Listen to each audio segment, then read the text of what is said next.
sejam bem-vindos a mais uma edição do Diálogos na UB, né? Um programa onde nós temos a oportunidade de receber professores convidados que estão nos visitando aqui na Unibalsas para um bate-papo, para um diálogo informal. E hoje eu tenho a grande alegria de receber, né, um grande professor, um grande pesquisador e, sobretudo, um grande amigo, né, o professor Sidney Pitanda Silva. Né? O professor Sidney possui graduação em Educação Física e Farmácia pela Universidade Federal de Santa Maria. Possui também graduação em História e mestrado em Educação nas Ciências pela Unijuí e possui doutorado em Educação pela Universidade Federal do Paraná. Atualmente, o professor Sidney faz parte do programa de mestrado e doutorado da Unijuí, o PPGEC, e também coordena o programa de mestrado profissional em Educação Física da Unijuí em parceria com a Unesp. E atua principalmente com os seguintes temas: formação de professores, epistemologia, teoria crítica e educação, corpo, saúde e educação física, complexidade, concepção dialética, conhecimentos e história. Professor Sidney, seja muito bem-vindo à Unibalsas. É uma grata satisfação, uma grande alegria recebê-lo aqui, tê-lo aqui durante a semana conosco. Obrigado, professor Fábio. Quero agradecer de imediato a oportunidade, né, de estar aqui nessa linda universidade, nessa cidade que nos acolhe com muito carinho, né, e principalmente vocês com todo modo, né, de relação que tem estabelecido com a Unijuí, com o Rio Grande do Sul, né? Então nós nos sentimos muito em casa, né, nesse lugar e de fato é uma alegria poder compartilhar, né, algumas experiências, alguns saberes que a gente tem com os estudantes daqui também.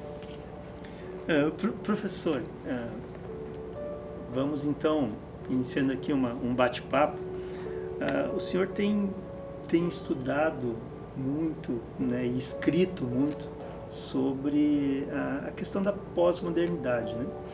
E para isso o senhor tem se calçado, vamos dizer assim, com vários autores. A gente pode citar aqui Foucault, Morin, Lyotard, Vátimo, né?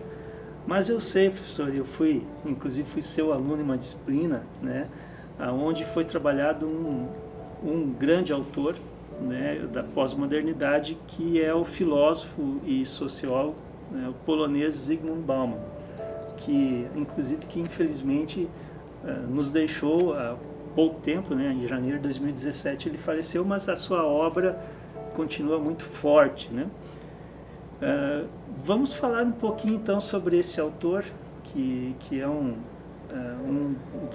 das bases aí da pós-modernidade, né? Quem foi Zygmunt Bauman? É sempre difícil descrever assim toda a trajetória de um pensador, né, e de um autor assim mundialmente conhecido, né? Já Zygmunt Bauman mundialmente reconhecido pela sua produção, pela sua capacidade, né, de tornar pública a produção de uma escrita, né, das ciências sociais e conseguir dialogar com um público tão amplo, né? Então, Zygmunt Bauman se torna uma referência mundial, internacional, né, que vai para além da vida acadêmica e se torna um intelectual público, né? Então, no final da sua vida, aí, né, ele tem um reconhecimento mundial que poucos intelectuais têm, né, ou conseguiram construir durante a vida. Ele sai da cátedra, né, ele sai do certo universo da produção acadêmica e resolve dialogar com o grande público. Então ele consegue reescrever, né, de um modo muito profundo e ao mesmo tempo de um modo capaz de alcançar um grande público, né, e desenvolve, segundo ele, a tarefa fundamental da sociologia, né? A tarefa fundamental das ciências humanas hoje, que seria ajudar as pessoas a compreender a própria experiência, né? Compreender o próprio significado da vida em sociedade, né?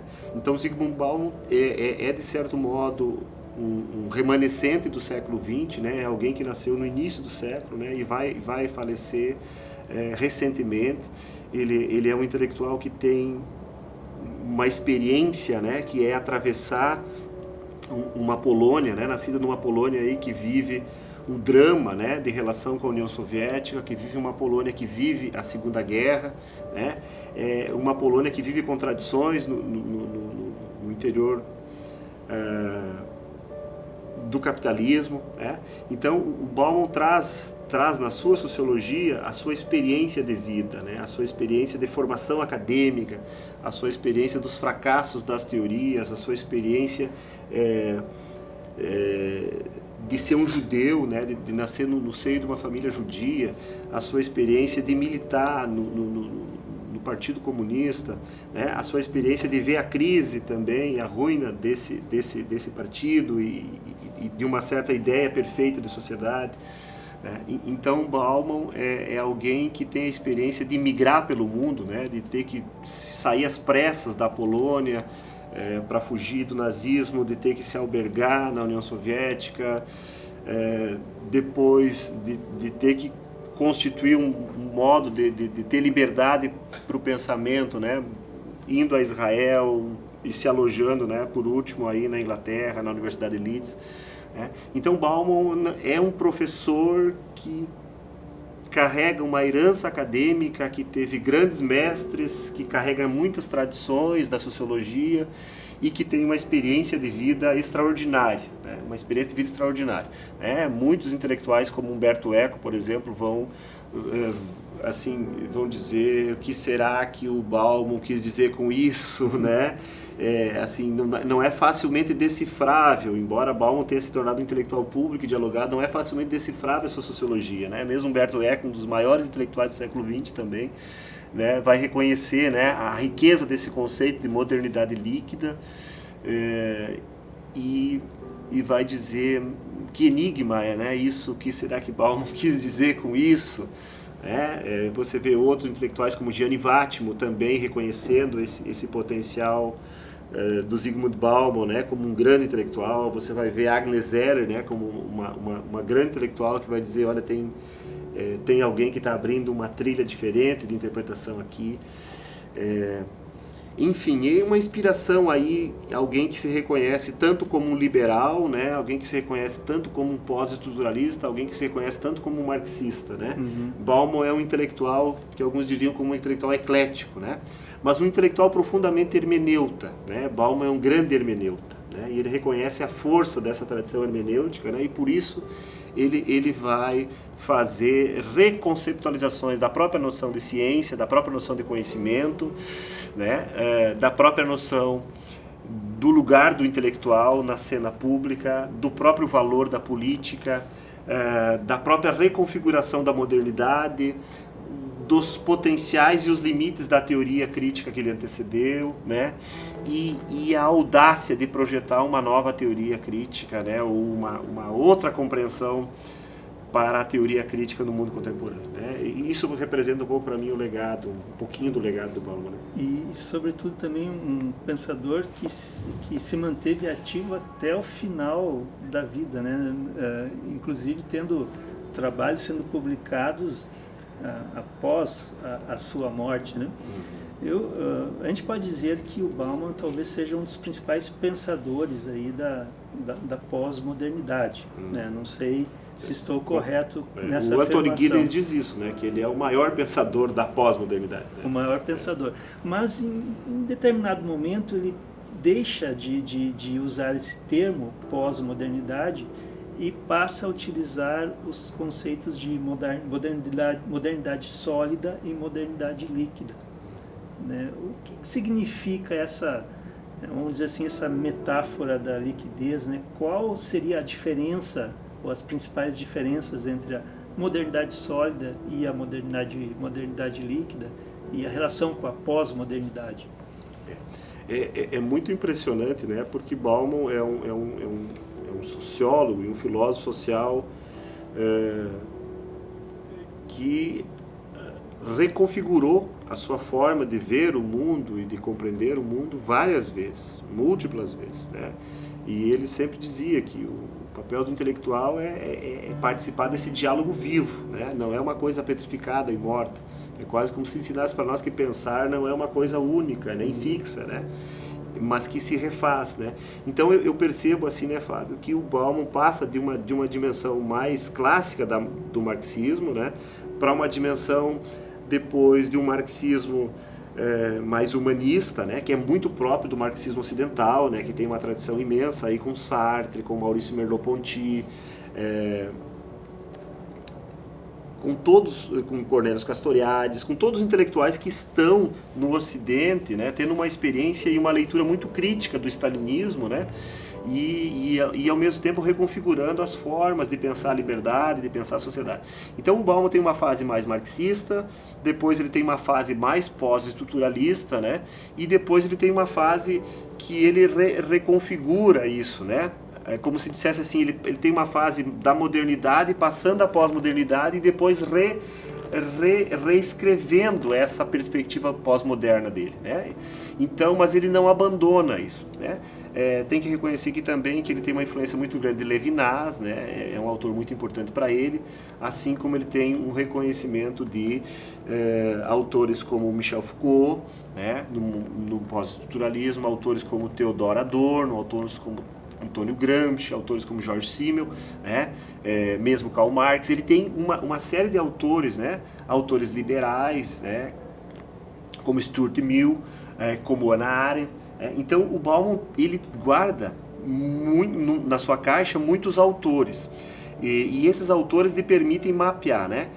Constitui essa teoria. Essa teoria da modernidade sólida, veja como ele pensa com o viés da literatura, né? E tem uma formação teológica muito forte também, né? Ele pensa com a narrativa bíblica, com a literatura, com a poesia.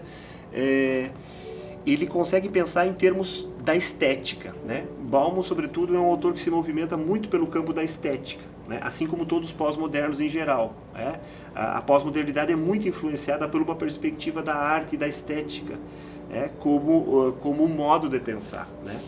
E aí todo o pensamento do Bauman figura em torno disso, né? Ele é capaz de construir metáforas e não só conceitos lógicos. E a metáfora da modernidade sólida, no fundo, ela é também muito inspirada, ao meu modo de ver, num outro grande esteta, né, que é Karl Marx. Embora a gente não reconheça o Marx como um herdeiro do romantismo alemão, mas o Marx é um herdeiro dessa ideia, né, de que as metáforas também ajudam a compreender o mundo. E essa metáfora de tudo que é sólido desmancha no ar é a grande metáfora da modernidade, né?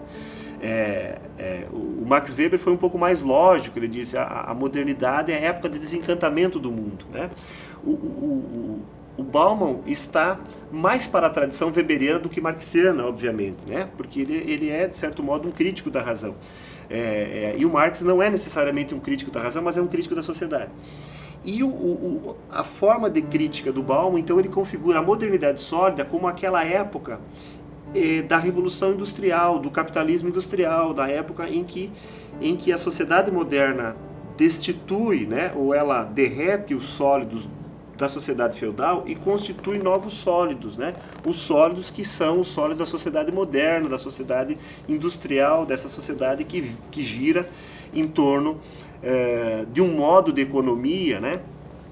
E que esse modo de economia ele tem um ritmo e coloca uma temporalidade social distinta da temporalidade anterior. E a modernidade líquida é um modo em que essa temporalidade social, por isso que muitos entendem de modernidade e pós-modernidade como época histórica para o Bauman, né? Modernidade sólida é uma época histórica e pós-modernidade seria uma outra época histórica. Então, o Bauman diz que os conceitos que Marx, que Theodor Adorno, mesmo Michel Foucault, mesmo Max Weber elaboraram sobre a modernidade, se referia a uma modernidade que vai aí até a metade do século, né? E depois nós não teríamos a mesma modernidade, porque essa modernidade estaria sendo modificada em função das novas condições científico-tecnológicas, em condições da nova forma global de construção do capitalismo, em função do declínio do Estado-nação, em função de mudanças culturais que são mudanças muito características não de uma sociedade ligada ao trabalho e à produção, mas ligada ao consumo, né? E as grandes mídias de publicidade e a comunicação de massa, né? Então o Bauman começa a se deslocar e criar esse referencial, né? Um referencial para pensar um mundo, né, globalizado, um referencial para pensar que muito daquele projeto do mundo moderno é um projeto que em parte tinha uma via bastante opressora, né? Mas que os modos de opressão contemporâneos não são os mesmos dos modos de opressão que eram característicos dessa modernidade. Ele não diz que é a primeira modernidade, porque não acha que nós estamos na modernidade tardia, né? Diferente do Giddens, mas é uma outra modernidade. Por que ele troca de pós-modernidade para modernidade líquida, né? Ao meu ver? Porque ele percebeu que caracterizar como pós-modernidade seria dizer que nós estamos vivendo uma outra época histórica fora do capitalismo, né? Porque, de certo modo, o capitalismo e a modernidade se confundem. Então, dizer que nós estamos na pós-modernidade filosoficamente é defensável, mas sociologicamente não se garante, não se afirma, não se sustenta, né?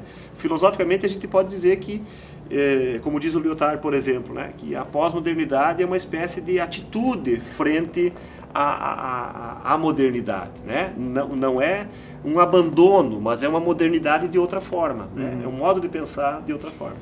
Nós poderíamos, então, situando essas duas etapas, esses dois momentos, poderíamos dizer que a modernidade sólida, ela tem um ponto de partida a partir da Revolução Industrial e vai até meados aí na metade do século XX, e caracterizada por um comportamento mais estável, vamos dizer assim.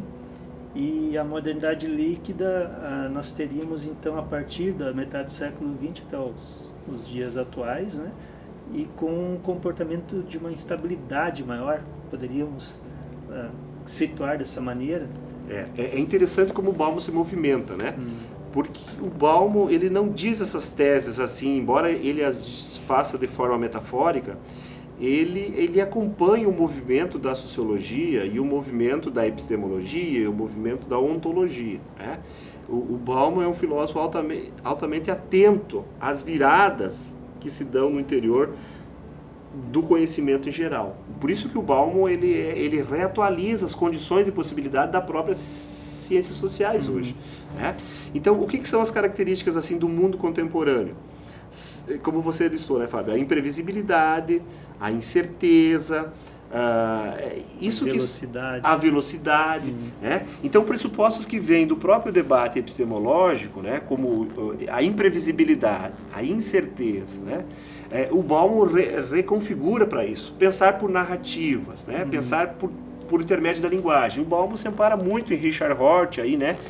Mesmo em Cornelius Castoriadis, para pensar com as categorias do imaginário, para pensar com as categorias das narrativas, né?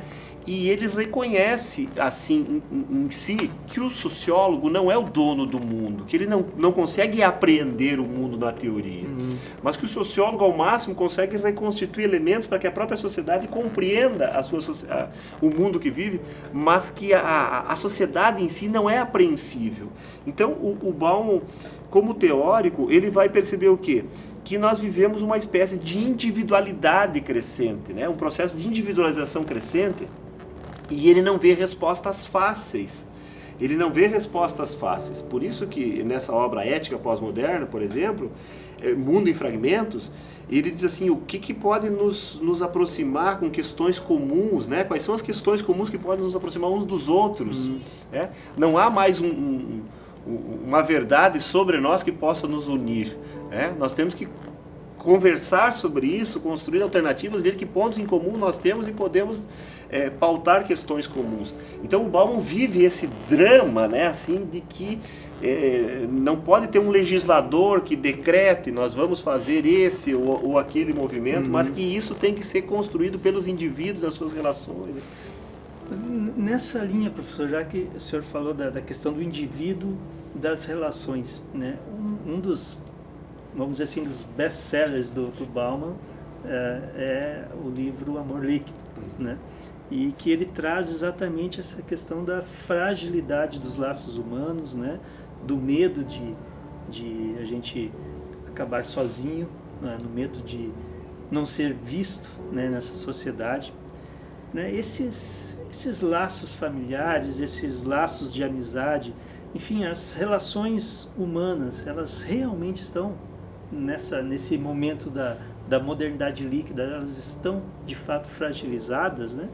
As redes sociais, elas têm nos aproximado ou nos afastado cada vez mais. Isso à luz do Bauman, vamos dizer assim. Sim. Como a gente comentou antes, né? Impressionante como o Bauman ele tem uma percepção dos problemas do cotidiano, né? E ele passa a tratar tematicamente essas questões, né?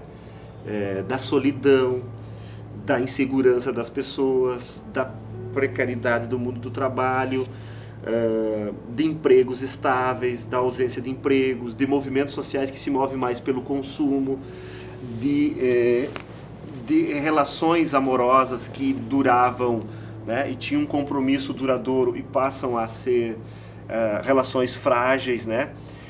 Então o Bauman percebe nessa fragilidade dos laços humanos, da convivialidade humana, em medida que o processo de modernização avança, e em medida que o processo de individualização avança, nós ganhamos em referenciais de possibilidade de interagir por meio da técnica, né, com outros seres humanos, mas nos tornamos, de forma paradoxal, muito solitários, né, muito isolados, né? Quanto mais as possibilidades de comunicação se ampliam, mais isolados nós estamos, né? Então o Bauman vai capturar isso. Ele vai capturar que essa passagem do medievo para a modernidade e para a contemporaneidade, ela vai se dando ao custo de uma dissolução das formas tradicionais de vida e uma perda dos laços de comunidade, né? Então essa dissolução das comunidades, ela vai se dando em medida que o capitalismo vai se tornando, né, mais nacional, mais transnacional, e em medida que a lógica, aquilo que nos possibilita viver juntos, vai perdendo força, né? O espaço público. O espaço público, né? Esse espaço público, ele literalmente, ele vira um espaço de consumo, né?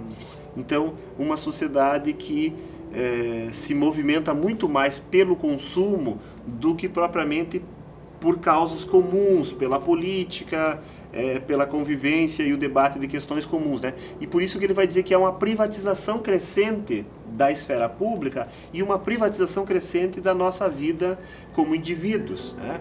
Então, essa tese do Bauman, ele deve muito a Hannah Arendt, porque Hannah Arendt ela trabalha muito com essas questões, né, da esfera pública e da esfera privada, naquela obra Entre o Passado e o Futuro, da Hannah Arendt, e o Bauman extrai dali muito dessa discussão da modernidade, do lugar da arte e da política na modernidade, ou da sociedade dos produtores, como a própria Hannah Arendt vai chamar, e o Bauman extrai essas metáforas dela, e da sociedade do consumo, que é onde a arte e a política, elas estão muito mais mercantilizadas, vamos dizer assim, né? A mercantilização da arte, da política, das pessoas está em ampla aceleração, né? Está em ampla aceleração. Então, é nesse cenário que quase a gente pode ver o desdobramento depois do conceito de modernidade sólida e líquida. Na modernidade sólida, havia o reconhecimento de uma forma de engajamento real da arte, das pessoas, para que o mundo fosse diferente, né? Você vai encontrar isso também em Richard Sennett, né, que é um outro autor que inspira muito Bauman, né? Nessa modernidade há uma ideia de que as pessoas são filiadas a sindicatos, a partidos políticos, de que é uma aposta, de que a política possa contrabalançar, né? Nessa modernidade contemporânea, na modernidade líquida, você já tem uma descrença na política, uma descrença nos partidos, uma fragmentação dos sindicatos, enfim. Há mais uma constatação de que as forças emancipatórias estão em declínio, né? E de que nós temos muita dificuldade de pensar mudanças sociais assim como foram pensadas na modernidade sólida, né? Então, por isso que o Bauman diz, nós estamos quase andando na fluidez do mercado, o mercado é o que nos sobrou, né? E essa velocidade do mercado, ela desestabiliza instituições, né? Ela desorganiza a política, ela coloca os locais, né, de um modo muito ligados a velocidades globais do capital e a deslocamento muito frágil das populações locais, né? Então o Bauman vê esse movimento, né? Desestabilizando também as relações. Desestabilizando as relações das pessoas, né? Que perdem grandes referências, que eram referências fundamentais, né? Assim, marcadas pela religião, né? Por uma moral cristã, uma moral, né, religiosa mais forte. E aí, essa moralidade, ela é uma moralidade que vai ser muito fragilizada por esse novo estilo de vida, né? É uma moralidade desreferencializada, que é a moralidade da pós-modernidade. É uma modernidade sem referências, né? Nós não temos referências, né? Não acreditamos em nada mais, né? É uma espécie de niilismo que nós vivemos assim, né? Nós não temos referências que nos dê uma orientação mais segura, nós não confiamos em ninguém, né? Então, é uma era do vazio, como diz o Lipovetsky também, né? É uma era do vazio, uma era de descrença, né? O grande drama nosso é confiar em alguém, confiar em alguma coisa, né? Por isso que nós nos movemos mais pelo prazer, pelo consumo do imediato, do que por questões, né, como eram mais tradicionais, a família, né, o esposo, a esposa, o trabalho, né, o futuro, os filhos, referências assim que eram mais fortes, né, o Estado, a nação, né, enfim, essas coisas todas foram quase que dissolvidas no imaginário social, e as pessoas se movimentam, né, por coisas que são o consumo de bens e tudo mais, e isso cria um imaginário, vamos dizer assim, bastante pobre, né? Sim. Em relação ao imaginário que nos antecedeu, que era um imaginário que, embora teleológico, ele nos dizia que havia uma coisa para nós perseguir, que o futuro ia nos dar um futuro, uma coisa melhor. Então a gente tem um tempo achatado, né? Assim, um tempo em que a gente vive o que dá hoje, é isso mesmo, né? Um tempo sem esperança, ele diz isso, né? Engraçado, né, professor? Essa ideia da sociedade de indivíduos e como essa sociedade individualizada, vamos dizer assim, né? E como a falta de espaços públicos interfere, né, nesse processo, né? Nós estamos agora num período de festejos aqui em Balsas, né? E aonde existe um espaço público onde a comunidade se encontra. E como a gente percebe a existência dessas relações, né? E o senhor foi testemunha disso, né? Sim. Dessas relações comunitárias, e que cada vez menos isso acontece em virtude da não existência desses espaços, né? Então, é importante a gente perceber essa relação das relações humanas também com o espaço público. Perfeito, e a gente conversava sobre isso justamente, né? As instituições tradicionais, elas agregavam as pessoas em torno dos projetos que elas desenvolviam, né? Então, comunidades mais tradicionais, que mantêm certa cultura mais tradicional em torno da religiosidade, e em torno daqueles valores, eles ainda conseguem produzir sentidos para os laços humanos, né? Sentidos de solidariedade em meio a uma sociedade altamente marcada por um certo egoísmo, marcada por um certo isolamento, né? Então você vê, por exemplo, em festas como essa em Balsas, né, as pessoas convivendo, né, com ideais, com sentimentos, assim, né, que são muito marcados por moralidades tradicionais, né, moralidades ligadas a uma esperança de irmandade, a uma esperança de vida comum, né?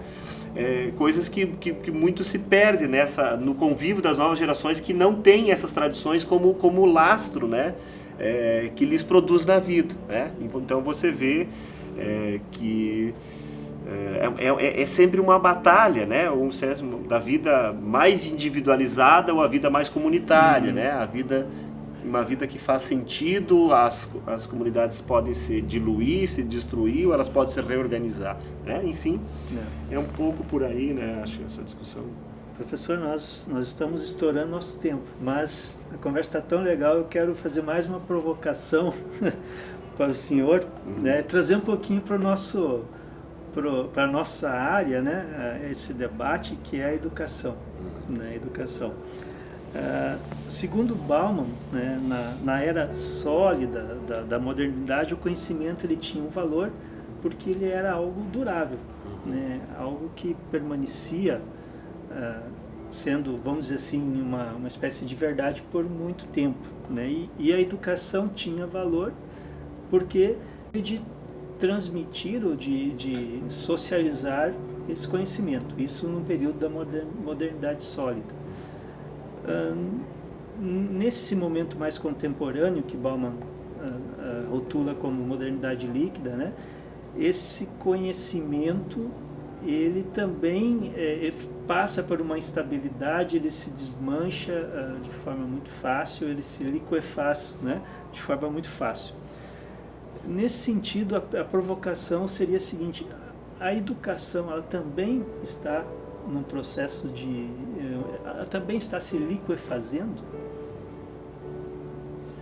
Perfeito, Fábio. Eu acho que o tema, né, da educação, do conhecimento e da sociedade, né, como o Bauman tece nessa metáfora, ele nos dá um tom poético, né, quase profético, uma ideia de movimento, né, de como conhecimento e educação, em algum momento, né, nós os compreendemos, né, a ideia da educação como algo que pudesse ser constituído e ter uma durabilidade maior. Né? Então o Bauman está tratando aí da Revolução Industrial, está tratando aí de uma época que aposta na formação de um sujeito e que a durabilidade daquele saber é um pouco maior. Né? E uma nova época que se configura em que a durabilidade de saber é um pouco menor. Eu penso que tem dois viéses aqui, né, para pensar: ciência e tecnologia e a própria reconfiguração do capitalismo. Então, em termos científicos e tecnológicos, você poderia dizer assim, que a velocidade da produção científica e tecnológica hoje é tão alta, né, que essa revolução permanente no seio da ciência e tecnologia, a busca de inovação, ela produz uma obsolescência muito mais rápida do que produzia antes, né, pela nossa capacidade de produzir ciência e tecnologia. Então, a gente já sabe que há ciência e tecnologia para produzir celulares, por exemplo, nos próximos 7, 10 anos, né? Para produzir computadores nos próximos 7, 10 anos. E que isso vai modificar, né, os produtos que estão hoje no mercado. Então o Bauman está mapeando que, no fundo, isso que nós temos hoje como verdade para o âmbito científico e tecnológico, o mercado está nos desafiando a revolucionar permanentemente. Então, me parece que é essa dinâmica que ele está dizendo. Né? Ele está dizendo que é uma dinâmica muito rápida e que é a educação, né, que nos ajudava assim, a produzir uma verdade, como tu bem destacou, que fosse iluminadora, né, e duradoura. Essa educação hoje se vê diante de um permanente diálogo, né? Ou um permanente tensionamento para que ela não se, vamos dizer assim, ela não seja dogmatizada, para que ela não se dogmatize e ao mesmo tempo para que ela não seja consumida por isso, né? por esse metabolismo, e de certo modo não consiga fazer frente a isso. Mas o Bauman também, e do ponto de vista social, isso vai acontecendo, né, Fábio? Porque o Bauman ele é muito inspirado por essa ideia da modernidade, assim como o Karl Marx pensou e o próprio Schumpeter, que a modernidade é uma destruição criativa. Né? Então, pensar a educação no sentido de que há uma destruição criativa do mundo e que há uma velocidade também alta na produção da ciência e tecnologia, a gente sabe hoje a velocidade da produção de ciência e tecnologia no mundo, não é desconsiderar o lugar da memória e das tradições no sentido clássico. Mas o Bauman está fazendo uma descrição de época, assim como a Hannah Arendt fez. Né? E é importante que a gente situe aqui o Bauman e a Hannah Arendt para mostrar uma coisa aqui. Olha só. Hannah Arendt diz assim, ó, a gente chega no mundo e a gente gostaria de saber o que tinha antes de nós no mundo. Mas como o mundo moderno ele desvaloriza todas as grandes produções artísticas e todas as grandes produções ligadas à educação, a própria educação entra... nós estamos sempre desvalorizando o velho. né? Desvalorizando o velho. Então, se a gente lê o Bauman e conseguir ler a Hannah Arendt junto, a gente vai perceber que a valorização das tradições, do velho, da memória, a produção de uma consciência histórica é o que nos permite contrabalançar essa hipervelocidade que o mundo vai colocando a nós, né? E que nós nunca compreendemos porque nós tentamos acompanhar. Então o Bauman diz assim, o ritmo da modernização vai, de certo modo, tornando toda a prática educativa quase que metafísica ou sempre carente de uma fundamentação porque ela está desatualizada. Mas, ao mesmo tempo, a educação tem uma tarefa de conservação, né? Ela tem que conservar alguns elementos para que a gente possa compreender essa própria mudança. Então, é meio que ambivalente a educação em Bauman, né? É acompanhar a mudança, formar-se continuamente e, ao mesmo tempo, conservar tradições, né, que nos permitem compreender isso. Não sei se me fiz entender, mas é um esforço dele. Então, nós educadores, é importante essa atenção a Bauman, né?